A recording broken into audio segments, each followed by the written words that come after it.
साथियों नमस्कार। पिछली वीडियो में हमने आपको बताया था कि प्रेमानंद जी के जन्म से लेकर और उनके मथुरा के राधे श्याम गेस्ट हाउस तक के जीवन के बारे में कि कितने उतार चढ़ाव उन्होंने अपने जीवन में देखे। तो आप वीडियो जरूर देखें, उसका लिंक मैं आपको डिस्क्रिप्शन बॉक्स में दे दूंगा। तो स्टार्ट करते हैं यहाँ से कि जब वो ट्रेन में बैठे थे और मथुरा जाने वाले थे तो वहाँ पर उन्हें दो यात्री मिलते हैं साथ में, और वो उनके साथ चले आते हैं और मथुरा के राधे श्याम गेस्ट हाउस के पास में उन्हें बाहर बिठा दिया जाता है, यानी कि प्रेमानंद जी को बिठा दिया जाता है। और फिर वो लड़के बाहर निकल के ही नहीं आते हैं और प्रेमानंद जी उनका इंतज़ार बाहर करते रहते हैं। इसके बाद वहाँ पर एक व्यक्ति उन्हें दिखाई देता है जो लगभग रात के 11:30 बजे वहाँ से गुजर रहा होता है। तो वो पूछता है कि महाराज जी आप कैसे परेशान हैं। तो उन्होंने कहा कि यहाँ मुझे दो लड़के लेकर आए थे और यहाँ मुझे रुकना था, लेकिन वो अभी तक बाहर ही नहीं आए और मुझे लगता है मेरे साथ कोई विश्वासघात हुआ है। तो ऐसे में वो व्यक्ति जो उनके पास आया था उन्हें अपने घर ले जाता है, उन्हें खिलाता पिलाता है और सुबह फिर प्रेमानंद जी उसके घर से चले जाते हैं। सुबह सबसे पहले महाराज जी यमुना में स्नान करके केशव देव जी के मंदिर में जाते हैं और वहाँ फूट फूट कर रोते हैं और उनके इस भाव को देखकर वहाँ जितने भी भक्तगण थे इनकी ओर आकर्षित होते हैं और वहाँ पर इनके पास फूल, माला, पैसे, मिठाई, ये सारी चीज़ें चढ़ना शुरू हो जाती है, क्योंकि इनका जो अनन्य भाव था भगवान के प्रति देखकर वहाँ सभी आश्चर्य में थे।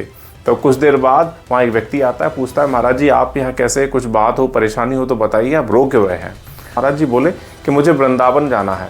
और उस व्यक्ति ने पूछा वृंदावन में कहाँ जाना है। तो बोले कि वृंदावन में कुछ ऐसा ध्यान था इनको, रमन रेती। तो रमन रेती की बात सुनकर उस व्यक्ति ने अपनी गाड़ी से इन्हें रमन रेती तिराहे पर छोड़ दिया और वहाँ पर महाराज जी को एक व्यक्ति मिले जिनका नाम था श्याम सखा। और इस व्यक्ति के सहयोग से ये जगदानंद जी के पास पहुँचे जो इनके अनन्य सहयोगी बने, जिन्होंने इन्हें पूरा वृंदावन घुमाया और वहाँ के जो स्थल थे वहाँ दर्शन कराए और बहुत सी बातें जो वहाँ वृंदावन के बारे में थी इन्होंने उनको बताई। चूँकि महाराज जी का जो नेचर था वो एकांतवास वाला था, वहाँ ये वृंदावन की, रमन रेती की, ये सारी जो भीड़ भाड़ वाले इलाके थे वहाँ से थोड़े से परेशान हो गए और वहाँ से ये काशी चले आए। काशी आने के बाद यहाँ इन्हें फिर महसूस हुआ कि ये काशी में नहीं रह सकते और फिर ये वृंदावन चले गए जगदानंद जी के पास और वहाँ पर ये इस टेंशन में रहने लगे, ये सोच में पड़ गए कि ईश्वर के दर्शन कैसे होंगे, भगवत प्राप्ति कैसे होगी। तो वहाँ पर इन्होंने मदन मोहन एक मंदिर है उसके टीले पर पहुँचकर ये बस विचार कर रहे थे कि कैसे सब कुछ होगा, कैसे भगवत प्राप्ति होगी। फिर जैसे ये सोच कर नीचे उतरते हैं तो वहाँ एक 5-6 साल की एक लड़की इनके पास आती है और इनके चारों ओर घूमकर और ये पूछती है कि आप यहाँ से चले जाओगे। तो इनको लगा कोई ऐसी बच्ची होगी, आगे बढ़ जाते हैं, लेकिन बाद में इन्होंने सोचा कि इस बच्ची को कैसे पता कि मैं यहाँ से चला जाऊँगा। तो इन्होंने वहाँ पता किया कि यहाँ कोई लड़की रहती है, कोई छोटी सी 5-6 साल की। तो वहाँ सभी ने बताया कि ये यहाँ कोई गृहस्थ नहीं रह सकता, ना तो बच्ची का तो कोई सवाल ही नहीं है। तो ये जानकर इन्होंने बड़ा आश्चर्य हुआ इनको और इन्होंने लगा ये राधा रानी का आदेश है कि यहीं रहना है। तब से महाराज जी यहीं रहने लगे, यानी कि वृंदावन रहने लगे, यहीं उन्होंने अपना इस निवास स्थान बनाया। इनकी प्रारंभिक दिनचर्या में ये शामिल था कि वृंदावन की परिक्रमा करना, बांके बिहारी जी के दर्शन करना, तो ये सारी चीज़ें ये करते थे। लेकिन वहाँ पर एक संत ने इन्हें बताया कि आपको राधा वल्लभ मंदिर भी जाना चाहिए। तो ये वहाँ पहुँचे और वहाँ के तिलकायत अधिकारी अर्थात मुख्य पुजारी श्री मोहित मराल गोस्वामी जी के संपर्क में आए और उन्होंने इन्हें श्री राधा रस सुधा निधि का एक मंत्र इन्हें बताया और उसका अर्थ पूछा। तो इनको हालांकि नहीं पता था, संस्कृत अच्छी आती थी। तो फिर उन्होंने कहा कि आप हित हरिवंश का जाप कीजिए और इससे आपको ईश्वर प्राप्ति में पूरी मदद मिलेगी। और एक दिन वृंदावन में परिक्रमा करते समय इन्हें एक सखी ने एक श्लोक सुनाया। वह श्लोक था श्री प्रिया बदन छवि चंद्र मनो पुत नैन चकोर प्रेम सुधारस माधुरी पान करत निसभोर।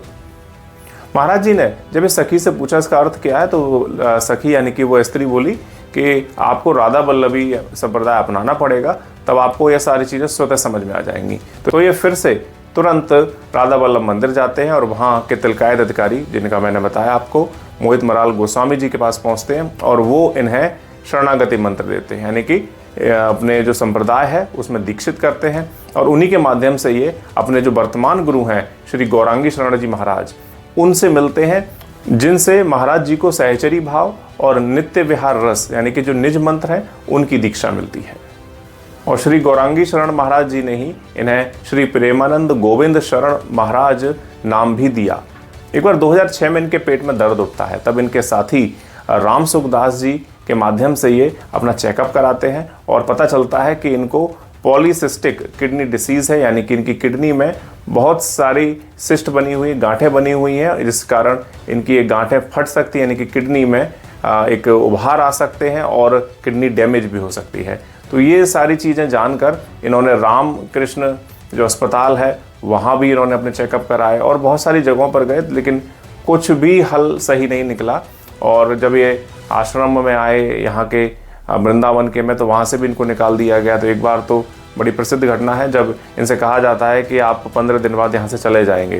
तो बोले मैं तो बीमार हूँ, तो मैं 15 दिन बाद फिर मैं कहाँ जाऊँगा। तो वो व्यक्ति कहता है कि हम क्या आपके ठेकेदार हैं। तो इनका कहना होता है कि ठेकेदार तो हमारे अब ईश्वर हैं, राधा रानी है, आप नहीं है। तो ये तुरंत 15 मिनट नहीं लगती और ये वहाँ से चले जाते हैं। तो इस तरह की समस्या इनके सामने आती हैं और ये इनसे हार नहीं मानते और अपनी किडनी का नाम यानी कि जो उनके गुर्दे हैं उनका नाम एक का कृष्ण एक का राधा रखते हैं और ईश्वर के भाव में बिल्कुल ऐसे मुग्ध हो जाते हैं, बिल्कुल खुद को विलीन कर लेते हैं। आज भी इन्हें कोई समस्या नहीं है, जबकि डॉक्टर्स ने उस समय बता दिया था कि 2-3 साल ही जीवित रहेंगे, लेकिन आज इनको लगभग 20 साल के करीब हो गया है। कोई भी समस्या महाराज जी को नहीं आई है और प्रतिदिन आप जानते हैं कि वो सत्संग करते हैं, अपने भक्तों से मिलते हैं।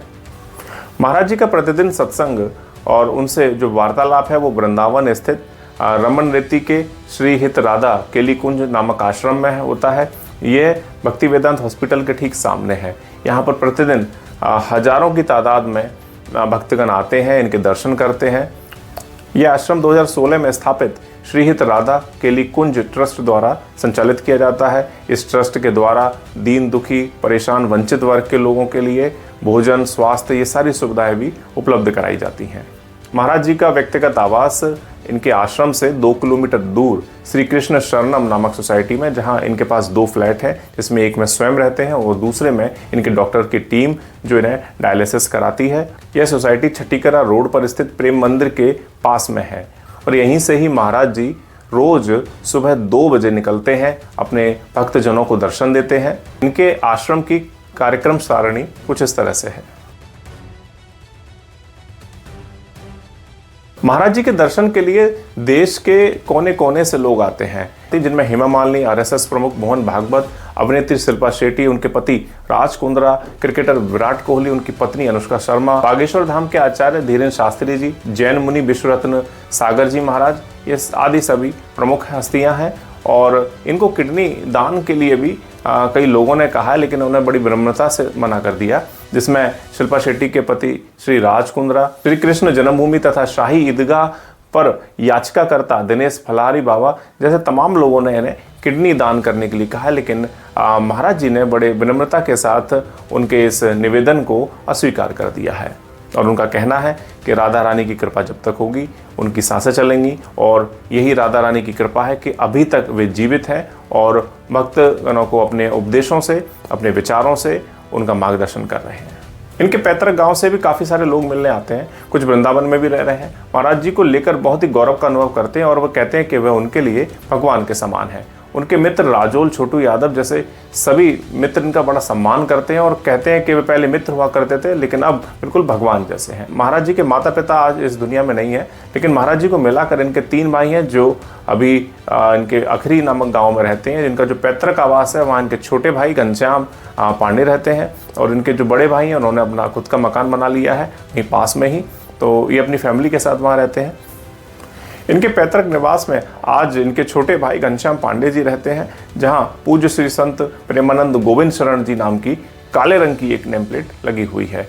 अब बात करते हैं महाराज जी के आप दर्शन कैसे करें।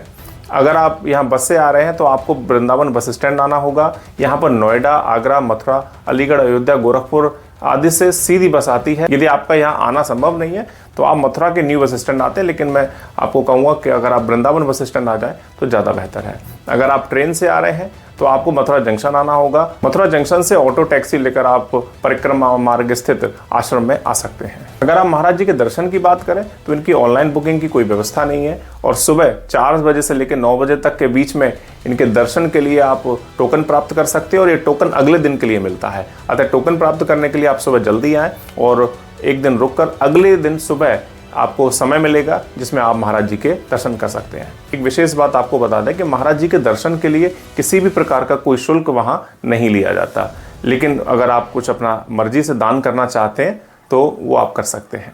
ईश्वर से कामना है कि आप महाराज जी के दर्शन कर अपने जीवन को सफल बनाएं। हमें पूरा विश्वास है कि आपको ये वीडियो पसंद आई होगी। इसे लाइक शेयर जरूर करें ताकि हर भक्तगण तक यह प्रामाणिक जानकारी पहुंचाई जा सके। जय राधा रानी, जय बांके बिहारी, जय वृंदावन।